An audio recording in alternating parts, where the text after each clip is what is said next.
गुरु प्यारी साध संगत जी, आज फिर से एक सुंदर सी साखी आप सब लोगों को सुनाने जा रही हूँ। गुरु प्यारी साध संगत जी कहते हैं ना, विधि का विधान कोई टाल नहीं सकता। आज की साखी उसी बारे में है।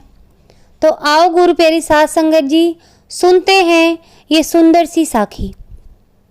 एक बार भगवान विष्णु गरुड़ पर बैठकर कैलाश पर्वत पर गए। कैलाश के दरवाजे पर अपने गरुड़ को छोड़कर वो खुद शिव जी से मिलने के लिए अंदर चले गए। जब इस तरह से गरुड़ दरवाजे पर खड़ा हुआ था तो वहाँ की प्राकृतिक शोभा को देखकर वो बहुत ही अंदर से खुश हुआ, मंत्रमुग्ध हो गया। थोड़ी देर बाद उनकी नज़र यानी गरुड़ की नज़र एक खूबसूरत छोटी सी चिड़िया पर जाकर पड़ी। चिड़िया इतनी सुंदर थी कि गरुड़ के सारे विचार उसकी तरफ आकर्षित होने लगे। उसी समय कैलाश पर यमदेव पधारे और अंदर जाने से पहले उन्होंने उस छोटे से पक्षी को आश्चर्य की दृष्टि से देखा। गरुड़ समझ गए कि उस चिड़िया का अंत समय निकट है, क्योंकि जिस पर यमदेव की नज़र पड़ जाए उस इंसान या उस जीव जंतु का समय निश्चित हो चुका है कि उसका अंतिम समय है ये। और उसके बाद फिर क्या होता है कि यमदेव कैलाश से निकलते ही उस चिड़िया को अपने साथ यमलोक ले जाते हैं। गरुड़ को दया आती है कि इतनी छोटी और सुंदर चिड़िया को मरता हुआ नहीं देख सकता। उसे वो अपने पंजों में दबाता है और कैलाश से हजारों कोस दूर एक जंगल में एक चट्टान के ऊपर छोड़ के आ जाता है और खुद वापस कैलाश पर आ जाता है। लेकिन जब यमदेव अंदर से बाहर आते हैं तो गरुड़ से पूछते हैं कि वो चिड़िया कहाँ है, वो चिड़िया दिख क्यों नहीं रही। फिर इस पे उल्टा सवाल वो गरुड़ पूछता है कि पहले आप मुझे इस बात का जवाब दें कि आप उस चिड़िया को इतनी आश्चर्य भरी नज़र से क्यों देख रहे थे। तो यमदेव बोलते हैं कि गरुड़, जब मैंने उस चिड़िया को देखा तो मुझे पता चला कि वो चिड़िया कुछ ही समय बाद यहाँ से हजारों कोस दूर एक नाग के द्वारा खा ली जाएगी। यानी कि यमदेव ने गरुड़ को कहा कि कुछ ही पल के बाद, कुछ ही सेकंड्स के बाद इस चिड़िया को यहाँ से हजारों मील दूर कोई सांप उसको काट लेगा। मैं सोच रहा था कि वो इतनी जल्दी इतनी दूर कैसे जाएगी, पर अब जब वो यहाँ नहीं है तो निश्चित ही वो मर चुकी होगी। गरुड़ समझ गए कि मृत्यु टाले नहीं टलती, चाहे कितनी भी चतुराई की जाए। इसीलिए श्री कृष्ण भी कहते हैं, करता तू वह है जो तू चाहता है, परंतु होता वो है जो मैं चाहता हूँ। कर तू वह जो मैं चाहता हूँ, फिर होगा वो जो तू चाहेगा। तो गुरु प्यारी साध संगत जी, मृत्यु को कोई नहीं टाल सकता। एक बार जिसकी मृत्यु जिस समय पर लिख दी गई है वो मृत्यु होनी ही है, चाहे कोई कितनी भी कोशिश कर ले।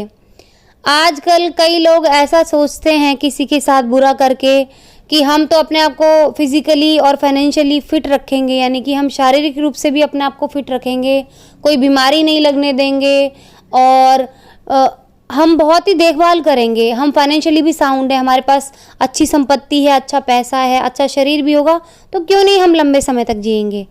लेकिन गुरु प्यारी साध संगत जी, परमात्मा के लेखे को कोई नहीं मिटा सकता। कभी कभी तो मृत्यु ऐसे आ जाती है कि चंगा भला बंदा होता है उसको भी मृत्यु आ जाती है, क्योंकि उसका समय पूरा हो चुका होता है।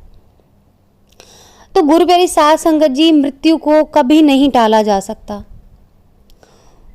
इसके साथ साथ मैं आपको बताना चाहूँगी कि जीवन के कुछ 6 ऐसे कड़वे सच हैं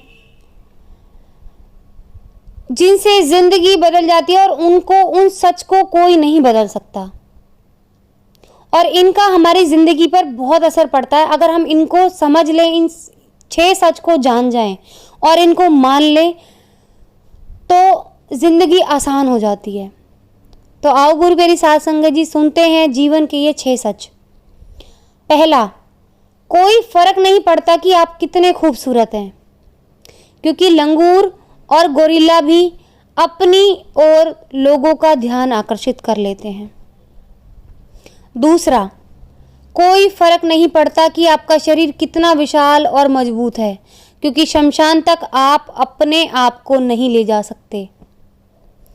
तीसरा, आप कितने भी लंबे क्यों ना हो, मगर आने वाले कल को आप नहीं देख सकते। चौथा, कोई फर्क नहीं पड़ता कि आपकी त्वचा कितनी गोरी और चमकदार है, क्योंकि अंधेरे में रोशनी की जरूरत पड़ती ही है। पांचवा, कोई फर्क नहीं पड़ता कि आप नहीं हंसेंगे तो सभ्य कहलाएंगे, क्योंकि आप पर हंसने के लिए दुनिया खड़ी है। छठा, कोई फर्क नहीं पड़ता कि आप कितने अमीर हैं और दर्जनों गाड़ियां आपके पास हैं, क्योंकि घर के बाथरूम तक आपको चल के ही जाना पड़ेगा। इसलिए संभल के चलिए, जिंदगी का सफ़र छोटा है, हंसते हंसते काटिए, आपको भी आनंद आएगा। तो गुरु प्यारी साध संगत जी, गुमान किसी भी चीज़ का नहीं करना चाहिए, चाहे वो खूबसूरती का हो, चाहे पैसे का हो, चाहे अपने गोरे रंग का हो, किसी भी चीज़ का गुमान नहीं करना चाहिए। और दूसरा, किसी की बात का बुरा नहीं मानना चाहिए, क्योंकि जिसके पास जितना दिमाग वो उतने हिसाब से ही बात करेगा। आप उसके दिमाग, उसकी सोच को कभी नहीं बदल सकते। हाँ, अपने कर्म अच्छे आप कर सकते हैं, उनसे अपनी अच्छी तकदीर लिख सकते हैं, अपना अच्छा समय काट सकते हैं, और उसके बाद भी आप अपना ये निश्चित कर सकते हैं समय कि आपका बाद का समय कैसा होगा। क्योंकि आज के समय से अगर आप सिमरन करेंगे और परमात्मा को नहीं भूलेंगे तो आपका हो सकता है कि या आपका आने वाला जन्म जो है वो सुधर जाए, या फिर ये हो सकता है कि आप खुद ही परमात्मा में विलीन हो जाएं कि आपके इतने अच्छे कर्म हो। तो गुरु प्यारी साध संगत जी, अच्छे कर्म करें, कभी किसी का मजाक ना उड़ाएं। कोई आप पर हंस रहा तो ठीक है, उसकी उतनी ही बुद्धि है, बुरा ना माने उसकी बात का। दुनिया में पागल भी तो होते हैं। अब ज़रूरी तो नहीं कि गली चलते कोई कुत्ता हम पर भौंके तो हम उसका भाव भाव में जवाब दें। हम तो उसके बराबरी नहीं कर सकते ना। तो उस इंसान को उसी जगह पर आंकलन करें उसका, जिस हिसाब से वो बात कर रहा है। कभी किसी का बुरा ना माने और घमंड कभी किसी चीज़ का ना करें। घमंड तो रावण का भी नहीं रहा। तो गुरु प्यारी साध संगत जी, आज इसी के साथ मैं इस सुंदर सी साखी को समाप्त करती हूँ। अगर आपको मेरी वीडियोस पसंद आ रही हैं तो इनको लाइक करें, शेयर करें और कमेंट ज़रूर करें कमेंट सेक्शन में जाके। और हंसते हंसाते रहिए, जीवन यूं ही कट जाए, मुश्किल ना लगे।